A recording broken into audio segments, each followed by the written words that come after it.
যিনি আজকে প্রতিদ্বন্দ্বী হিসেবে আবির্ভূত হয়ে কথা বলছেন, যশোরবাসী কি তাকে চেনে নাকি উনি যশোরবাসীকে চেনেন? বেহেশত দোজখের মালিক একমাত্র আল্লাহ পাক। কোনো ব্যক্তি কোনো মানুষের সামর্থ্য নেই সেই বেহেশত দোজখের টিকিট কাউকে দেবার। এইখানে যদি নির্বাচিত হতে পারি, আমি প্রথমেই যশোরের আইন শৃঙ্খলা পরিস্থিতি নিয়ন্ত্রণে রাখার জন্য আমি এটা প্রাইম ডিউটি হবে।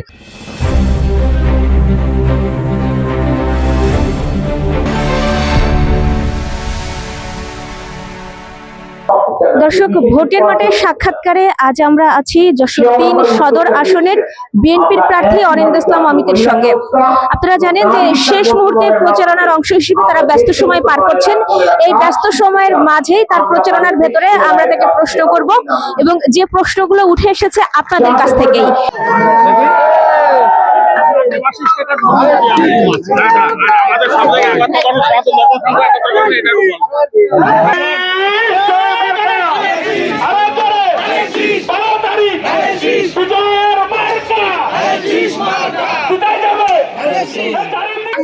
ভাই, আপনার বিএনপি তো নির্বাচনী ইস্তেহার দিয়েছে, কিন্তু আপনি একজন যশোর ৩ আসন সদরের যে মানুষ, তাদের জন্য প্রার্থী হিসেবে আসলে আপনার মূল ইস্তেহার সেটা কি হতে পারে? আমি সৌহার্দ্য, সম্প্রীতি এবং সহাবস্থানের রাজনীতি চর্চা করতে চাই যশোরে। আমি মনে করি এটি যশোরের মানুষের একটি বড় ধরনের আকাঙ্ক্ষা, কারণ এই ঐতিহ্য নিয়েই এই যশোরের মানুষ গর্ব করত। যে ঐতিহ্যটা বিভিন্ন কারণে ভুলণ্ঠিত হয়েছে, আমি সেই ঐতিহ্য ফিরিয়ে আনতে চাই। যশোরকে সন্ত্রাস এবং মাদকমুক্ত করতে চাই, কারণ সীমান্তবর্তী জেলা যশোর হিসেবে এটি একটি বড় সমস্যা হিসেবে চিহ্নিত হয়েছে। যশোরের জলাবদ্ধতা একটি নতুন সংকট, আপনারা জানেন।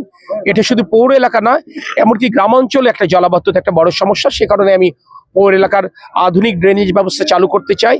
প্রয়োজনে আমি স্থানীয় সরকার মন্ত্রণালয় এবং যশোর পৌরসভাকে এই কাজে সম্পৃক্ত করে কিভাবে এই সমাধান সূত্র বের করা যায় দেখব। একই সাথে আমরা বলেছি যে ভৈরব নদ, কপোতাক্ষ নদ, মুক্তেশ্বরী নদ, যশোরের আশেপাশে যেগুলো নদী আছে সেগুলো পুনঃখননের চেষ্টা করব। যশোরের বুক চিরে যতগুলো খাল আছে, জিয়াউর রহমানের নীতি অনুসরণ করে সেই খালগুলো পুনঃখনন করব। এতে একদিকে যেমন জলবদ্ধতা থেকে মানুষ মুক্তি পাবে, এই নদীগুলো আমরা বেদখল হয়ে যাওয়া নদীগুলো আমরা পুনরুদ্ধার করতে পারবো এবং সেক্ষেত্রে কৃষিতেও এই পানি ব্যবহার করা যাবে। আবার নদীর আশেপাশে আমরা বিনোদন কেন্দ্র তৈরি করতে পারবো ইনশাল্লাহ। ভাই, আপনি অনেকগুলো সমস্যার কথা বললেন। আমি যদি বলি যে আপনি নির্বাচিত হওয়ার পর একটি সমস্যাকে যদি প্রাধান্য দিতে বলি আপনাকে, যে আপনি প্রথম 6 মাসে কিংবা প্রথম 1 বছরে কোন সমস্যাটাকে আসলে মেজর হিসেবে নিবেন এবং সেই সমস্যাটা সমাধানের জন্য চেষ্টা করবেন, তাহলে আপনি অনেকগুলো সমস্যার কথা বললেন, তাহলে কোনটাকে প্রায়োরিটি দিবেন?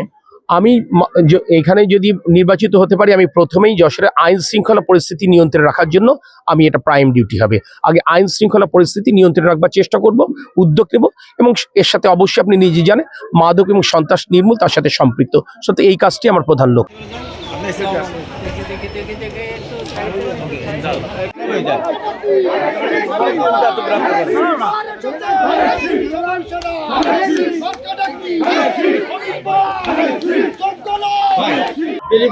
এবারের নির্বাচনে একটি প্রতিদ্বন্দ্বী দল ধর্মীয় বিষয়টিকে পুঁজি করছে, যে জান্নাতের টিকিট দেওয়ার বিষয়টি প্রচারণায় আনছে এবং নারী ভোটারদের উদ্বুদ্ধ করছে। তো এই ব্যাপারে আপনি আমাদের যশোর সদর আসনে আপনার ভোটারদের কি বলবেন? যশোর সদর আসনের ভোটাররা অত্যন্ত সচেতন। আমি শুধু এই কথাটি বলবো, যে জমি আমার না সেই জমি আমি আরেকজনকে বিক্রি করতে পারি না। বেহেশত দোজখের মালিক একমাত্র আল্লাহ পাক। কোনো ব্যক্তি কোনো মানুষের সামর্থ্য নেই সেই বেহেশত দোজখের টিকিট কাউকে দেবার। যারা ধর্ম নিয়ে এই বিভ্রান্তি সৃষ্টি করছেন, মনে রাখবেন তারা ধর্ম থেকে 1000 মাইল দূরে। তাদেরকে সম্মিলিতভাবে বয়কট করতে হবে। যেই আহ্বান আমাদের ওলামা মাশায়েখ বৃন্দ, আমাদের হেফাজত ইসলামের মুরব্বীবৃন্দ, আমাদের তবলিগ জামাতের মুরব্বীবৃন্দ সকল মুসলমানের প্রতি উদাত্ত আহ্বান জানিয়েছেন। ইনশাআল্লাহ যশোরবাসী সম্মিলিতভাবে তাদেরকে প্রতিরোধ করবে। সদর আসনে ওই প্রতিদ্বন্দ্বী দলটি বিএনপি নেতাকর্মীদের উদ্দেশ্যে কিছু বক্তব্য দিচ্ছে, যে চাঁদাবাজি, সন্ত্রাসী বিষয়টি উপস্থাপন করছে ভোটারদের কাছে। তো এই ব্যাপারে আপনার বার্তা কি? যশোরবাসী এবং যশোরের গণমাধ্যম বন্ধুরা খুব ভালোভাবেই জানেন, 5ই আগস্ট 2024-এর পট পরিবর্তনের পর বিএনপি নেতাকর্মীরা যশোরে যে নজির স্থাপন করেছেন সেটা সারা বাংলাদেশ অনুকরণীয়। যশোরে আমাদের নেতাকর্মীরা রাজনৈতিক সহাবস্থান এবং ধর্মীয় সম্প্রীতি রক্ষার্থে সর্বোচ্চ ছাড় এবং আত্মত্যাগের পরিচয় দিয়েছে। আমরা কারোর প্রতি প্রতিশোধমূলক আচরণ করিনি, আমরা কোনো প্রতিহিংসা পরায়ণ আচরণ করিনি। কেউ সুনির্দিষ্ট অভিযোগ যদি কারোর বিরুদ্ধে করে থাকে আমরা তার বিরুদ্ধে সাংগঠনিক ব্যবস্থা নিয়েছি। সেটা বিচ্ছিন্ন দুই একটি ঘটনা। সামগ্রিকভাবে যশোরবাসী আমাদের কর্মকাণ্ডে সন্তুষ্ট বলে আমার কাছে মনে হয়েছে। গণমাধ্যম বন্ধুরা সেটা অবহিত। আর যিনি বা যারা করছেন, আমি খুব সিম্পল একটি কথা বলতে চাই, যিনি আজকে প্রতিদ্বন্দ্বী হিসেবে আবির্ভূত হয়ে কথা বলছেন, যশোরবাসী কি তাকে চেনে নাকি উনি যশোরবাসীকে চেনেন? ফ্যাসিবাদ বিরোধী আন্দোলন, হাসিনা হটাও আন্দোলনে যশোর কেন, সারা বাংলাদেশের কোনো প্রান্তে একদিনের জন্য উনি প্রতিবাদ কর্মসূচিতে দাঁড়িয়েছেন, এর ছবি, এর ভিডিও প্রমাণ দিতে পারবেন? এই পরিবর্তিত বাংলাদেশ আনবার জন্য যার মিনিমাম কোনো মেহনত নেই, যার কোনো ভূমিকা নেই, তিনি নতুন বাংলাদেশ গড়বেন, এই মিথ্যাচার করবার কোনো সুযোগ নেই। আওয়ামী লীগের অনেক ভোটার আছেন যারা ভোট দিতে চান, তো তাদের জন্য আপনার কি বার্তা হবে? অবশ্যই যে কোনো মানুষ ভোট দিতে পারবে। আমরা মানুষের ভোটাধিকার যেন প্রয়োগ করতে পারে তার জন্যই মূলত তো গত 16 বছর আন্দোলন করেছি। ভিন্ন রাজনৈতিকের মানুষ, ভিন্ন মতপথের মানুষ, ভিন্ন ধর্ম বিশ্বাসের মানুষ অবশ্যই তাদের ভোট দেবার অধিকার আছে, এটি বাংলাদেশ সংবিধান বলে। এবং আমি মনে করি সেই অধিকার প্রয়োগ করবার সুযোগ বর্তমান অন্তর্বর্তীকালীন সরকার এবং নির্বাচন কমিশনের করে দেওয়া উচিত। ব্যক্তি হিসেবে, প্রার্থী হিসেবে, রাজনৈতিক কর্মী হিসেবে আমি চাইব সকলে যেন ভোট দিতে পারেন, সেই পরিবেশ নিশ্চিত করা।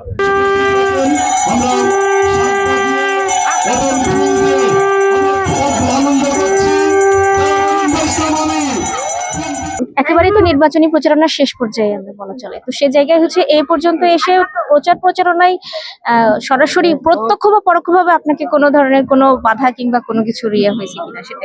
না, কোনো বাধা সম্মুখীন আমি হইনি সত্যি কথা বলতে। আরেকটা বড় ব্যাপার, আপনারা নিজেরা যারা আমার সাথে আপনারা এসেছেন, এগুলো দেখছেন, মানুষের যে আবেগ উচ্ছ্বাস ধানেশকে কেন্দ্র করে যে জনজোয়ার, এখানে কেউ বাধা দেওয়ার সাহস করবার কোনো বাস্তবতা নেই, কারণ জনজোয়ারে এগুলো ভেসে যাবে।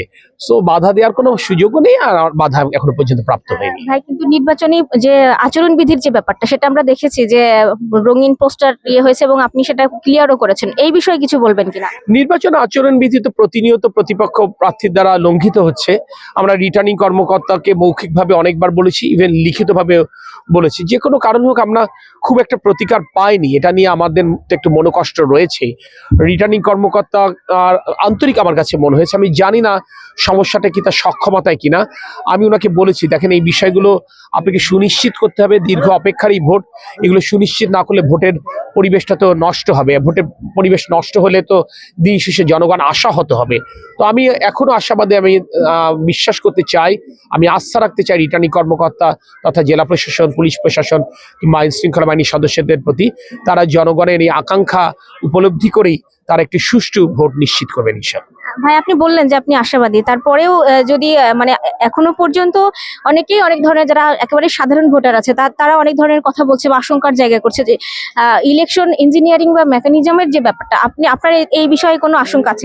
ইলেকশন ইঞ্জিনিয়ারিং আমার আশঙ্কা আছে, কারণ আমরা তো ঘর পোড়া গরু, সিঁদুরে মেঘ দেখলে তো ভয় লাগে। আমরা যখন দেশের বিভিন্ন প্রান্তে জাল ব্যালট পেপার ছাপার কথা শুনছি, জাল সিল উদ্ধার হতে শুনছি, এবং বিভিন্ন জায়গায় আমরা বিকাশ নাম্বার নিতে এই যশোরেই আমরা দেখছি, তখন তো একটা ইলেকশন ইঞ্জিনিয়ারিং এর একটা আশঙ্কা রয়েছে। সেটাও আমরা কিন্তু আইন শৃঙ্খলা বাহিনীর সদস্যদের গোচরীভূত করেছি, রিটার্নিং কর্মকর্তাকে জানিয়েছি। তবে দেখেন, আমি আপনাদেরকে একটা কথা বলতে পারি, এটা তো যশোরের এই নির্বাচনী এলাকায় যদি কেউ ইলেকশন ইঞ্জিনিয়ারিং করে জনগণের এই ভোটাধিকার ছিনিয়ে নিতে চায়, আমি বলবো এটা বোকার স্বর্গে বাস করবে। জনগণ কিন্তু ওই ভোট কেন্দ্রে তার ভোটাধিকার প্রয়োগ করবে এবং তার ওই ভোটাধিকারকে সুরক্ষা নিশ্চিত করবার জন্য সর্বশক্তি ব্যয় করবে। যারা এটা করতে চাবে তারা ভুল করবে, মহাভুল করবে, এবং যে পরিস্থিতির উদ্ভব ঘটবে তার দায় দায়িত্ব তাদেরকে নিতে হবে এবং প্রশাসনকেই নিতে হবে। যেহেতু ভোট কেন্দ্র দখলের একটি শঙ্কা আছে, বা ভোট কেন্দ্রে বিশৃঙ্খলা সৃষ্টির একটি অপচেষ্টার প্রচার আছে। তো এই ব্যাপারে আপনি আপনার নেতাকর্মীদের উদ্দেশ্যে কি বলছেন? আমি আমার নেতাকর্মীদের উদ্দেশ্যে আলাদাভাবে কিছু বলছি না, আমি যশোরবাসীর উদ্দেশ্যে, যশোর 3 নির্বাচনী এলাকার সম্মানিত ভোটারদের উদ্দেশ্যে বলছি যে এই ভোট কেন্দ্র পাহারার দায়িত্ব তাদেরকে নিতে হবে, যেহেতু তারা তাদের ভোটাধিকারটা প্রয়োগ করতে চায়, দীর্ঘদিন তার ভোটাধিকার প্রয়োগ করতে পারেনি। অর্থাৎ সম্মানিত ভোটাররাই যদি নিজেদের এই আমানতের সুরক্ষার দায়িত্ব নিজের কাছে তুলে নেন, কোনো রাজনৈতিক কর্মীর উপর দায়িত্ব না নিয়ে, আমি মনে করি সেটি হচ্ছে সবচাইতে সহজ সমাধান পথ। আমরা সকল জায়গায় সম্মানিত ভোটারদেরকে এই আহ্বানটি জানিয়েছি যে আপনি আপনার ভোটাধিকার প্রয়োগ করবেন দৃঢ়তার সাথে এবং আপনি নিজে আপনার ভোট কেন্দ্র পাহারা দেবেন। আমি মনে করি তাহলে ষড়যন্ত্রকারীদের মোকাবেলা করা সহজ হবে ইনশাল্লাহ। বিএনপি একটি বড় রাজনৈতিক দল, তো নির্বাচনের পরে আপনার দল যদি ক্ষমতায় যায়, সেক্ষেত্রে দলীয় নেতাকর্মী বা আপনার স্বজন এদের বিরুদ্ধে কোনো ধরনের দুর্নীতি, অনিয়ম বা কোনো ধরনের অভিযোগ উঠলে সেই ক্ষেত্রে আপনার পদক্ষেপ কি হবে? আপনি নিশ্চিত থাকতে পারেন, আমি আমার নির্বাচনী সভাগুলোতে এই অঙ্গীকার করেছি, আমার নেতা তারেক রহমানও এই কথা বলেছেন, আইন তার নিজস্ব গতিতে চলবে। এখানে আমার নিজ পরিবারের সদস্যকে আর আমার দলের কোন পর্যায়ের নেতাকে এটি দেখবার কোনো সুযোগ নেই। অপরাধীকে আমরা অপরাধী হিসেবে বিবেচনা করব, সন্ত্রাসীদেরকে সন্ত্রাসী হিসেবে বিবেচনা করব, মাদক ব্যবসায়ীদেরকে মাদক ব্যবসায়ী হিসেবে বিবেচনা করব, চাঁদাবাজকে চাঁদাবাজ হিসেবে বিবেচনা করব। গত 2 যুগ ধরে জামাত ইসলাম বিএনপির সাথে একই পথে রাজনীতি করে তাদের উত্থান ঘটেছে। ফলে রাজনৈতিক বিশ্লেষকরা বলছেন যে বিএনপির সাথে থেকে তারা বড় হয়ে এখন বিএনপিকে সবল দেওয়ার চেষ্টা করছে বা মোকাবেলা করার চেষ্টা করছে। তো এই জায়গাটি থেকে আপনি আপনার দলীয় অবস্থান থেকে কি বলবেন? না, বিশ্লেষকরা যা বলছেন একেবারে তো উড়িয়ে দেওয়া যাবে না। বিশ্লেষকদের তো ওনারা সম্মানিত মানুষ, যোগ্য মানুষ, এমনি এমনি তো আর বিশ্লেষণ করেননি, আর সেই বিশ্লেষণ আপনারা নিশ্চয়ই আমলেও নেবেন না যদি না তাদের সেই অভিজ্ঞতা থাকে। সো তাদের প্রতি আমি সম্মানই রাখছি। আমি এটুকুই বলবো যে বিএনপি একটি বড় দল, সেটা তো জিয়াউর রহমানের প্রতিষ্ঠিত দল। জিয়াউর রহমানের আদর্শ হচ্ছে ব্যক্তির চাইতে দল বড়, দলের চাইতে দেশ বড়। আমরা যারা জিয়াউর রহমানের নীতি আদর্শ হৃদয়ে ধারণ করি, আমি মনে করি তারেক রহমানের যে সিদ্ধান্ত, অর্থাৎ ধানের শীষ প্রতীক যার হাতে রয়েছে, তার পক্ষেই দলের সর্বস্তরের নেতাকর্মী একতাবদ্ধ থাকবে এবং হবে ইনশাল্লাহ। ধানের শীষের বাইরে যারা যাবে বুঝতে হবে তারা আদর্শচ্যুত হয়েছে, এবং আদর্শচ্যুত মানুষ নিশ্চয়ই নেতাকর্মীরা তাদেরকে আস্থা করে নিক্ষেপ করবে। এবারের নির্বাচনে ডিজিটাল প্রচারণার একটি অবস্থা চলছে এবং সব দলই ডিজিটালি প্রচারণা চালাচ্ছে। সেই জায়গা থেকে অনেকে বলছেন যে বিএনপি ডিজিটালি প্রচারণা একটু পিছিয়ে আছে। তো যশোরের প্রেক্ষাপটে আপনার কি মনে হয়? কে এইটা কে কি বলছে আমি জানি না, আপনারা ভালো জানেন কে পিছিয়ে আছে আর কে এগিয়ে আছে। আমরা চেষ্টা করছি, আমি তো মনে করি প্রযুক্তির সাথে তাল মিলিয়ে আমরা চলবার চেষ্টা করছি। অন্য যে কারোর সাথে আমি কারোর তুলনা করতে চাই না, বাট আমাদের কাছে যে রিপোর্ট আছে, অর্থাৎ সোশ্যাল মিডিয়া মনিটরিং যে টুলস আছে, সেই টুলসের রিপোর্ট যদি গণমাধ্যম চায় আমরা শেয়ার করতে পারি, সেইটাতে আপনারা দেখবেন যে ধানের শীষের প্রচারণায় আমরা এগিয়েই আছি। যশোরের বিএনপি এবং আপনার সমর্থনে ইতোমধ্যে একটা অ্যাপস চালু হয়েছে এবং একটা ওয়েবসাইটও আছে। তো এটাকে অনেকে যারা সমালোচনার পর্যায়ে রাখতে চাচ্ছে, তারা বলছে যে নির্বাচনী যে প্রচারণার সময় সেটা শেষ হয়ে যাওয়ার পরেও অ্যাপস এবং ওয়েবসাইটের কার্যক্রম চলমান থাকবে। তারা বলতে চাচ্ছে যে এটা আসলে অন কাইন্ড অফ নির্বাচন আচরণবিধি লঙ্ঘন। এই বিষয়টাকে আপনি কি বলবেন? ওরও তো বোকার মতো কথা বলছে। ভোটের দিনও তো ভোট কেন্দ্রের বাইরে বিভিন্ন বুথে আপনি ভোটার স্লিপ দেন না, ওটা কি নির্বাচন আচরণবিধি লঙ্ঘন হয়? যারা বলছে জীবনে তো ভোট টোট করে নাই, কথাটা বোঝেন না। ভোট টোট করেনি, যশোরের মানুষের সাথে সম্পৃক্ততা নেই, সে 80-র দশকের প্রথমে যশোর ছেড়ে চলে গেছে, যশোরের মানুষকে চেনে না, জানে না, এসব নিজেরা কল্পকাহিনী ফেদে কথা বলছে, এগুলো খুব গুরুত্ব দেওয়ার কিছু নেই। অন্তর্বর্তীকালীন সরকারের শেষ পর্যায়ে, তো অন্তর্বর্তীকালীন সরকারকে আপনি এক কথায় কিভাবে মূল্যায়ন করবেন? হাজারো সীমাবদ্ধতার মধ্যে থেকে তারা চেষ্টা করেছে কাজ করবার, তবে হয়তো বা আরো কিছু কাজ করে যেতে পারলে সামগ্রিকভাবে দেশের জন্য ভালো হতো। বিশেষ করে আইন শৃঙ্খলা পরিস্থিতি কাঙ্ক্ষিত উন্নয়ন করতে পারলে নির্বাচন প্রক্রিয়াটা আরো আমি মনে করি স্মুথ হতে পারতো। বাট এত কিছুর পরেও প্রফেসর ডক্টর ইউনূস যিনি অন্তর্বর্তীকালীন সরকার প্রধান, আমার কাছে মনে হচ্ছে তার প্রতি তার আন্তরিকতা ছিল। আমরা তার আন্তরিকতা এবং দায়িত্বশীলতার প্রতি সম্মান এবং শ্রদ্ধা আমাদের রয়েছে। আমরা মনে করি যে শতভাগ নাম্বার নিয়ে পাশ না করতে পারলেও লেটার মার্ক নিয়ে ওনারা পাশ করবেন ইনশাল্লাহ। আপনি বর্ষিয়ান নেতা, দক্ষিণবঙ্গের জননেতা জনাব তরিকুল ইসলামের সন্তান। আপনি রাজনীতিতে এসেছেন, আপনার প্রতিদ্বন্দ্বী প্রার্থীরা প্রচার করার চেষ্টা করছে যে আপনি উত্তরাধিকার সূত্রে রাজনীতিবিদ। তো সেটিকে ছাড়িয়ে আপনি আসলে আপনার রাজনৈতিক লক্ষ্যটা কোথায় নির্ধারণ করতে চান? আমার রাজনৈতিক লক্ষ্য নির্ধারণ আমি করবো না, এটা জনগণ নির্ধারণ করবে প্রথমত। দ্বিতীয়ত হচ্ছে, আমি একজন রাজনৈতিক কর্মী হিসেবে দীর্ঘ ২৬ বছর যাবৎ এই যশোরের রাজপথে রয়েছি। যশোরের মানুষের গণতান্ত্রিক অধিকার আদায়ের লড়াইয়ে রাজপথের সামনে থেকে নেতৃত্ব দিয়েছি। আমি মনে করি যশোরের গণতন্ত্রের সপক্ষে যত শক্তি আছে, আমার চাইতে বেশি আত্মত্যাগ, আমার চাইতে বেশি স্যাক্রিফাইস, আমার চাইতে বেশি জুলুম নির্যাতনের শিকার কেউ হয়নি। আমার চেহারা দেখে আর আমার পারিবারিক পরিচয় দেখে নিশ্চয়ই বিএনপির মতো একটি বড় দল আমাকে মনোনয়ন দেয়নি।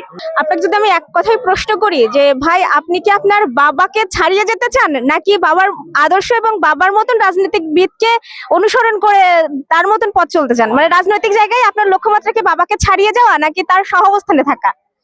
না, এগুলো তো আপনি তো মানে যে প্রশ্ন করলেন একটু অস্বাভাবিকই প্রশ্ন। আপনি একটা জিনিস মনে রাখবেন, কোনো সন্তান বাবাকে ছাড়িয়ে যেতে চায় না, বাবা চায় তার সন্তান তাকে ছাড়িয়ে যাক।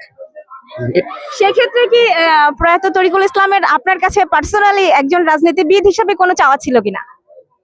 উনি বরাবরই চেয়েছেন আমি মানুষের সাথে থাকি, আমি মানুষের পাশে থাকি। উনি বরাবরই বলেছেন তুমি মানুষের আপদ বিপদে থাকবা, আর মানুষকে উপকার করবার ক্ষেত্রে কখনো তার রাজনৈতিক দর্শন আর ধর্মবিশ্বাস জানতে চাইবা না। তোমাকে আল্লাহ সুযোগ দিলে তুমি মানুষের উপকার করবা, আর কোনোদিন কোনো মানুষের ক্ষতির কারণ হবে না। সুপ্রিয় দর্শক, গ্রামের কাগজের বিশেষ আয়োজনে আমরা আজ যশোর সদর ৩ আসনের বিএনপির প্রার্থী অনিন্দ ইসলাম অমিতের সঙ্গে ছিলাম। আমি স্বপ্না দেবনাথ, আমি মিলন রহমান, এবং আমাদেরকে ক্যামেরার ওপাশে সহযোগিতা করেছেন আমাদের সহকর্মী রহিত হোসেন রনি।